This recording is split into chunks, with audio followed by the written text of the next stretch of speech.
I want to salute all the good work you've been doing, sir, with your team. So much forthrightness and fortitude for a worthy cause. Ladies and gentlemen, for the first goodwill message, let us welcome very warmly once again Mr. Boss Mustapha.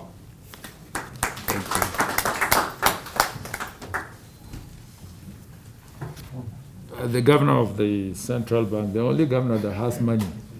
All the other governors come begging for money, but this one has it in his portfolio. The DG of NAFDAC and the deputy governors of the central bank. Well, I have noticed that the Honorable Minister of State Health, Senator Mamora, has just stepped in.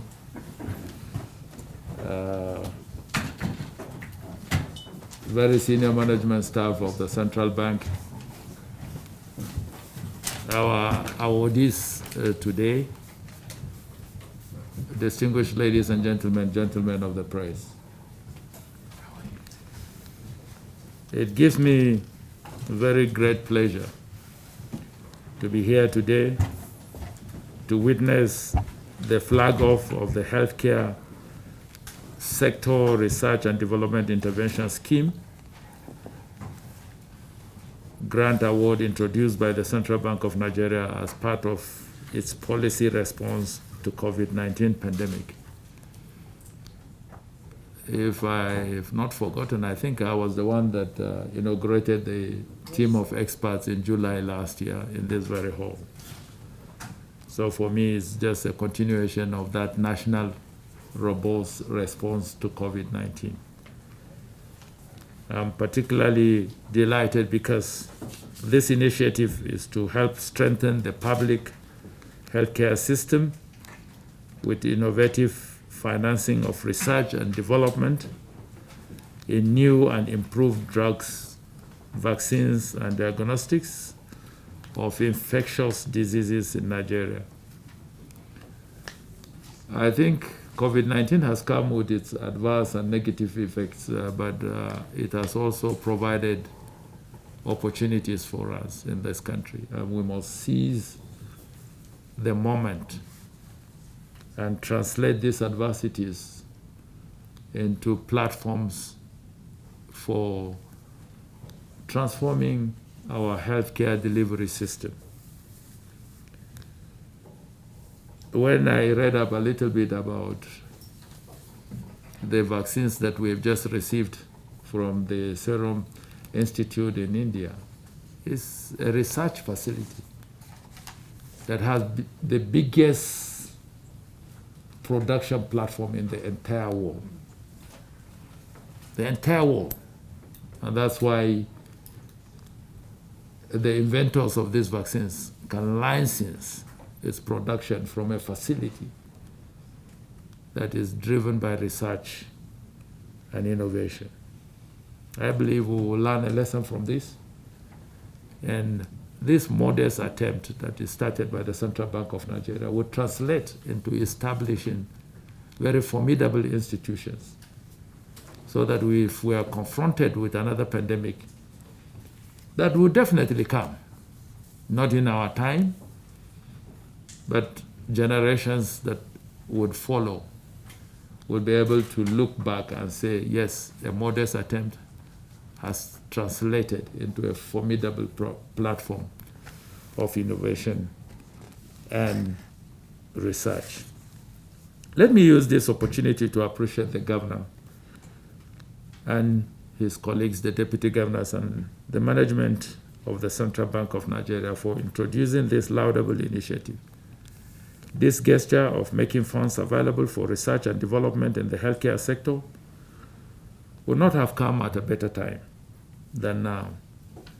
We need to boost our healthcare system to be able to withstand pandemics and any health-related emergencies that will come. Distinguished guests, ladies and gentlemen, with the arrival of vaccines, there is now need for us to develop on how to mass produce these vaccines in country and other medical items for the use of our populace. We cannot continue to depend on importation of vaccines. Growing up in rural northern Nigeria, I used to remember that some vaccines were manufactured out of worm in Jos, either for livestock or for human use. We've kind of relegated our modest, small beginnings to the background. And it's the result that we are paying for now, because we did not build on the earlier facilities. I believe that we have an opportunity of turning the tide at this moment. Nigerians are known with excellence in art and sciences around the world, and we expect them to come out with great innovations that will solve our challenges in the health and other related sectors. Mr. President has supported the Presidential Task Force on COVID-19 to manage the pandemic effectively. He has provided leadership even in the taking of the vaccine. And I can tell you, as I've often repeatedly said, when I was appointed the chairman of the Presidential Task Force, the appointment letter was a one-page with all the names of the other members. My only terms of reference was that it was going to be end-to-end, 6 months. So my colleagues and I had to craft what was going to be our terms of reference and the contents of our national response. But I believe by the time we exit, we will leave a playbook for the next generation, that if there are ever going to be any pandemic, which will definitely come as long as the earth exists, they would have something to start with. And I think the modest effort of what we are starting here, the grants and the awards that are going out today, would also be a reflective of that in the future. I can assure you that he will support this initiative, because in the last 1 year, I think I've approached Mr. President with about 8 different memos on our national response. And on each one of them, I received his approval. And that accounts for why our national response has been very effective. It has been very robust. It's multi-sectoral. And things we did 6 months ago are things that the world is copying today. We had a very regimental testing regime. We enforced certain measures like shutting down our airspaces and all that kind of a thing. And the things that we did, in spite of reluctance on the part of Nigerians, we were able to turn the tide. And because of the effective leadership of Mr. President, this is one president that never abdicated his responsibility. But I saw presidents of established democracies who walked away from their responsibilities at the peak of COVID-19 ravaging their nations and creating great fatalities for them. COVID-19 has exposed the weaknesses in our systems.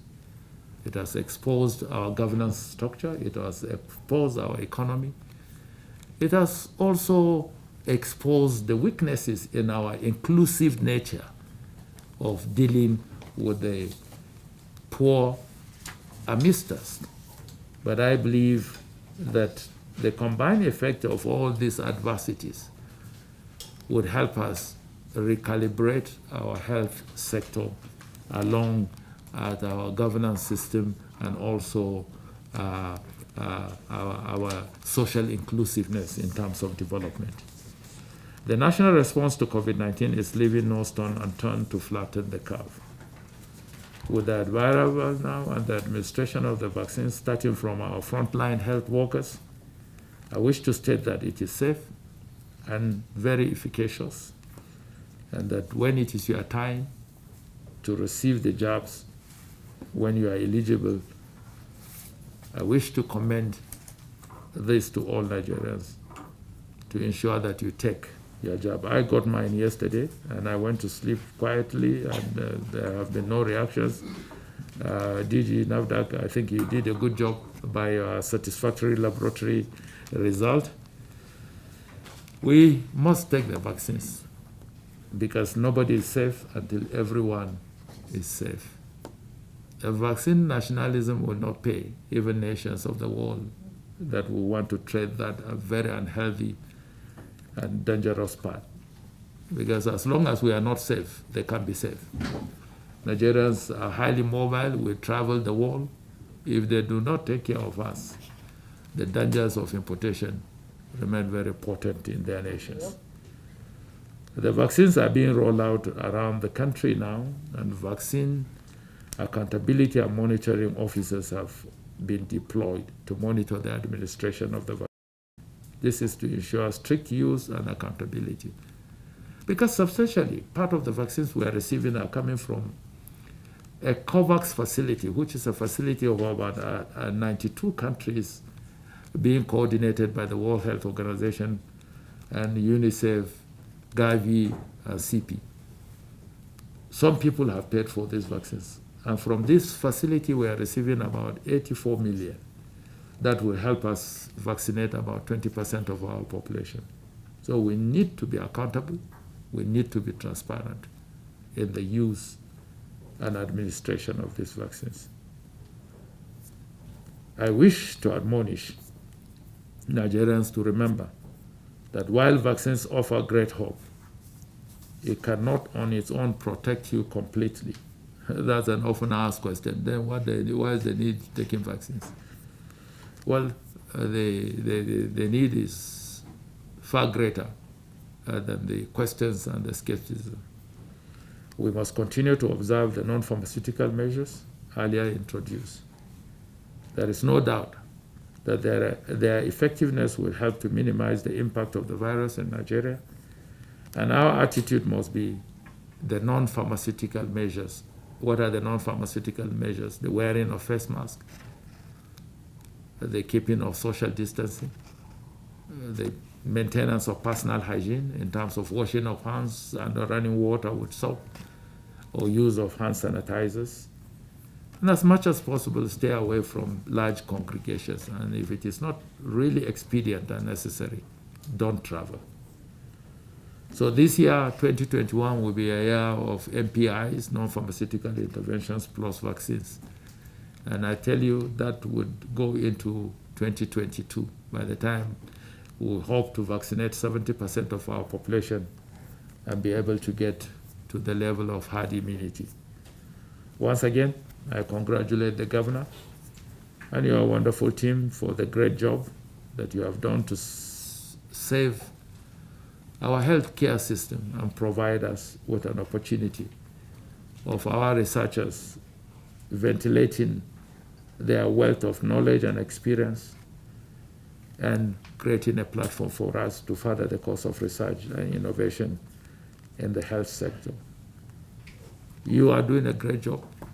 We have battled with the ability of balancing lives and livelihood. And I must say, Governor Emefiele, you have been in the forefront of that from day one, either through the institution of the central bank in intervention in different areas of our economy, or in your leadership through the COVID. Never in the history of Nigeria have we had a national response that brought in the corporate world like we did with the COVID response. And that tells me one thing. That tells me one thing, that the combined effort of the corporate world and the bureaucratic government machinery can produce results. Government can work if the business and the private community supports it. I've seen it work in this particular response, and I must commend you for the great leadership that you have provided. Endless meetings, Zoom meetings, when it was totally impossible to travel. We keep having those meetings, sometimes very quarrelsome meetings because people want to open up their businesses too early, and those of us that have the responsibility of balancing lives and livelihood always bring in the voice of caution and moderation. But overall, I would say that you've done a great job with your team, and we would not write the history of COVID-19 response in Nigeria without acknowledging the central role that the central bank and the COVID played in this enterprise. I want to thank you for listening.